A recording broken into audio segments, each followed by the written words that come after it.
तो इंटरव्यू को स्किप करते हैं और सीधा टॉपिक पर आते हैं। तो मैं आज वो चीज़ें बताने वाला हूँ जिन चीज़ों ने मुझे बहुत ज़्यादा हेल्प की एक स्किनी गाय से, जो कि बहुत ज़्यादा अगली है, से एक लीन बंदा बनने में। तो शुरू करते हैं। तो बात है ऑलमोस्ट 2023 की, जब मैं एक बहुत ज़्यादा स्किनी लड़का था। मैं बहुत ज़्यादा स्किनी था, इसलिए मुझे बहुत ज़्यादा बुली किया जाता था।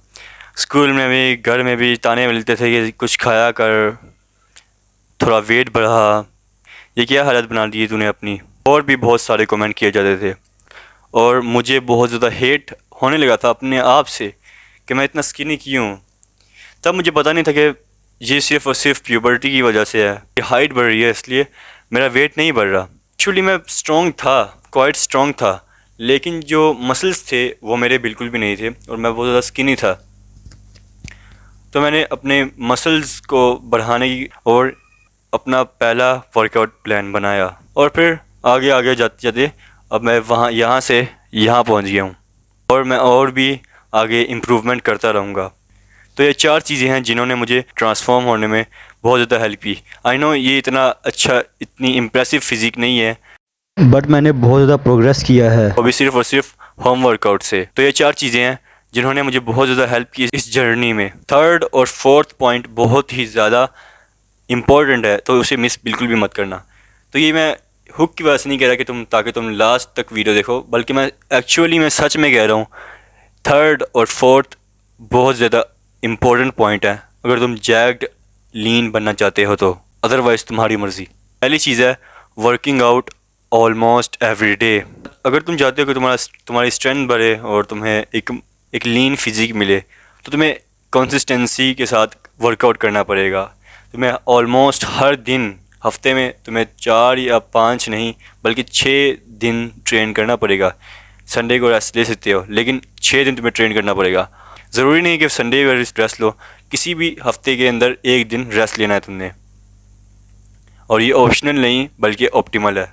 मैं उस टाइम हर रोज़ वर्कआउट करता था। मैं इवन संडे के दिन भी बिल्कुल भी स्किप नहीं करता था, लेकिन तुम्हें करना चाहिए। ये तुम्हारे फिज़िक को अच्छा बनाएगा और तुम्हें अच्छे से रिकवरी देगा। लेकिन मैं अपनी बात कर रहा हूँ, मैं वर्कआउट स्किप नहीं करता था किसी भी दिन। मैंने बहुत टाइम तक वर्कआउट करता रहा हूँ। मुझे इतनी नॉलेज नहीं थी वर्कआउट के बारे में कि क्या करना चाहिए, किसके लिए क्या करना चाहिए और एस्थेटिक फ़िज़िक कैसे बनाते हैं। मुझे इवन ये भी नहीं पता था एस्थेटिक फ़िज़िक होती क्या है।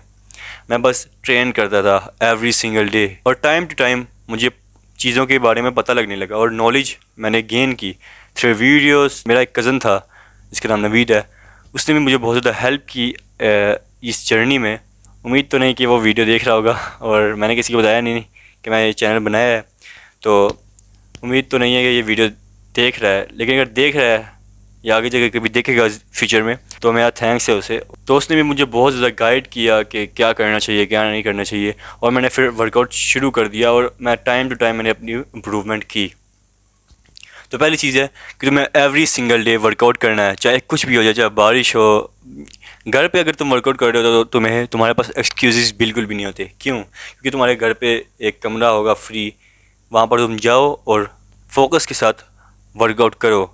चाहे बारिश हो रही है, चाहे कुछ भी हो रही है। जिम के तुम फिर भी बना सकते हो कि मैंने जिम जाना है लेकिन बारिश हो रही है तो मैं नहीं जा सकता, अफसोस। तो ये तुम्हारा बनाना एक्सक्यूज़ हो सकता है, लेकिन होम वर्कआउट में ऐसे नहीं चलेगा, क्योंकि तुम्हारा घर पे ही तुमने वर्कआउट करना है और वहीं तुम्हें कहीं जाना नहीं है। तो ये है पहला पॉइंट। दूसरा पॉइंट है ईटिंग टू मच फूड जो कि हेल्दी है, और जंक फूड को ज़्यादा से ज़्यादा अवॉइड करना।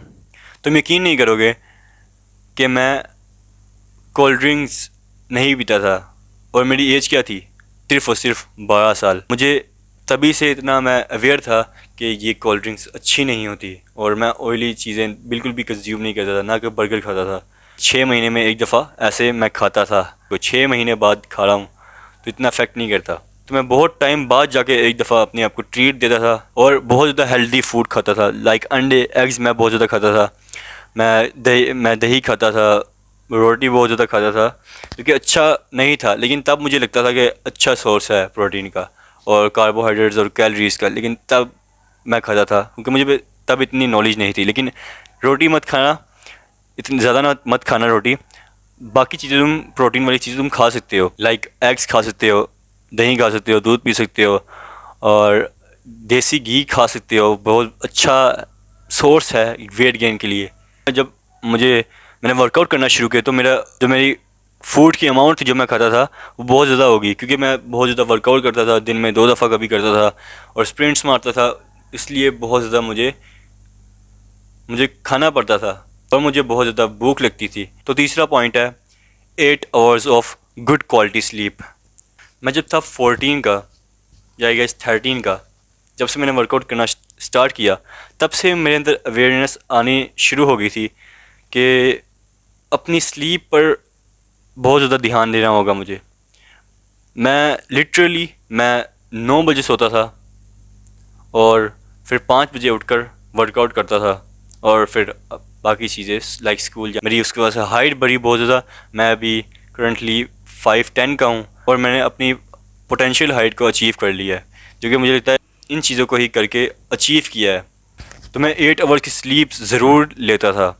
मैं 9 बजे ही सो जाता था और 5 को मेरी फ़िक्स थी कि मैं उठ जाता था ऑटोमेटिकली। मैं बिल्कुल भी अपने आप को फोर्स नहीं कर रहा था, मैं बल्कि ऑटोमेटिकली मुझे ऐसी आदत पड़ गई थी खुद ही। किसी ने मुझे कुछ नहीं कहा कि सोना चाहिए तुम्हें, अच्छी नींद लो, बहुत ज़्यादा ज़रूरी है, किसी ने नहीं कहा। मैंने खुद फाइंड आउट किया और मैंने इसे अप्लाई किया अपनी लाइफ में, और मेरी लाइफ बहुत ज़्यादा बेटर हो गई थी।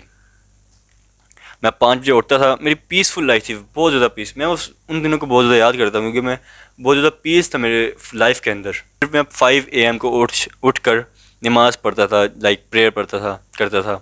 फिर उसके बाद अपना वर्कआउट करना, 1 घंटा या 1.5 घंटा में मेरा वर्कआउट कंप्लीट हो जाता था। और लिटरली मेरे घर वाले मुझे देखते थे और मुझे सोचते थे कि ये पागल है क्या, सुबह 5 बजे उठकर वर्कआउट कर रहा है, पागल है ये। सच में लिटरली ये कहते थे मुझे।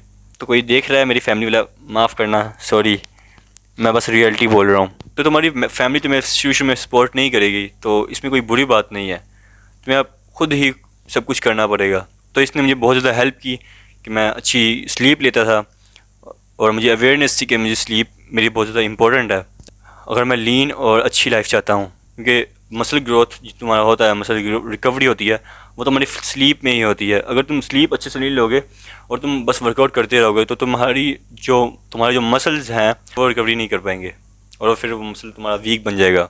और चौथा पॉइंट है जो सबसे ज़्यादा इम्पोर्टेंट है मेरी जर्नी में, जिसने मुझे बहुत ज़्यादा हेल्प की और बहुत ज़्यादा मुझे मोटिवेट रखा और डिसिप्लिन रखा, वो है obsession to be the strongest. हाँ, सही सुना। तुम्हें लगा होगा मैं कोई टिप दूंगा जो तुमने एक्सपेक्ट नहीं किया होगा, लेकिन लिटरली इसने मुझे बहुत ज़्यादा हेल्प की मेरी जर्नी में, और अभी तक कर रहा है। लेकिन अभी थोड़ा वो मेरा भूत ख़त्म हो गया, कम हो गया, थोड़ा ख़त्म नहीं हुआ, कम हो गया। लेकिन जब मैं था 13 का, जब मैंने वर्कआउट शुरू किया, जब मैंने बहुत ज़्यादा बुली हुआ तो मुझे पता लग गया था और मैंने रियलाइज़ कर लिया था कि स्ट्रॉन्ग बनना नेसेसरी है इस वर्ल्ड में। क्योंकि लोग तुम्हें तब तक रिस्पेक्ट नहीं करते, कोई भी नहीं करता, तुम्हारे इवन घर वाले भी नहीं करेंगे तुम्हें, जब तक तुम स्ट्रॉन्ग ना हो, मेंटली, फिज़िकली और फाइनेंशियली तो मैं नहीं था, अभी नहीं हूँ, और लेकिन मैं काम कर रहा हूँ उस पर। लेकिन फिज़िकली और मेंटली मैं बहुत ज़्यादा स्ट्रॉन्ग बन गया था, और अभी भी हूँ, स्ट्रॉन्ग बन गया था, और मुझे लिटरली बहुत ज़्यादा रिस्पेक्ट मिलने शुरू हो गई थी, और मेरी लाइफ बहुत ज़्यादा बेटर हो गई थी। कोई मुझे बुली नहीं करता था, मैं बहुत ज़्यादा इंस्पायर होता था इन एनिमी कैरेक्टर्स से, लाइक बाकी हो गया, वन पंच मैन हो गया, और भी बहुत सारे हैं। इन्होंने मुझे बहुत ज़्यादा हेल्प की मेरे जर्नी में, और इस पॉइंट ने मुझे हद से ज़्यादा हेल्प किया। तुम यकीन नहीं करोगे, बहुत ज़्यादा हेल्प किया, मुझे मोटिवेटेड रखा हमेशा, मुझे डिसिप्लिन रहने में बहुत ज़्यादा हेल्प की इसने। और अगर तुम ये 4 चीज़ें फॉलो कर लेते हो और ऑब्सेस्ड बन जाते हो स्ट्रॉन्गेस्ट बनने में, तो तुम बहुत ज़्यादा प्रोग्रेस करोगे। लिटरली तुम्हें सही बात बताऊँ, तुम्हें सिर्फ़ और सिर्फ तुमने अगर चौथा वाला जो है, जो 4th पॉइंट है, वो तुमने अगर इम्प्लीमेंट कर लिया अपनी लाइफ में कि तुम्हें ऑब्सेशन हो गई, तुम्हें ऑटोमेटिकली फर्स्ट 3 चीज़ों को करना शुरू कर दोगे, क्योंकि तुम्हें पता होगा तुम्हें स्ट्रॉन्गेस्ट बनना है तो तुम्हें 3 चीज़ों को फॉलो करना पड़ेगा। तो तुम्हें बस लास्ट और फोर्थ वाला पॉइंट अपनी लाइफ में इम्प्लीमेंट करना है और इस पर काम करना है, और बूम, तुम्हारी फिज़िक यहाँ से यहाँ पहुँच जाएगी और तुम बहुत ज़्यादा स्ट्रॉन्ग बन जाओगे। तो यही थी वीडियो। उम्मीद है इस वीडियो ने आपको वैल्यू प्रोवाइड की होगी। मिलते हैं अगली वीडियो में। अल्लाह हाफिज़।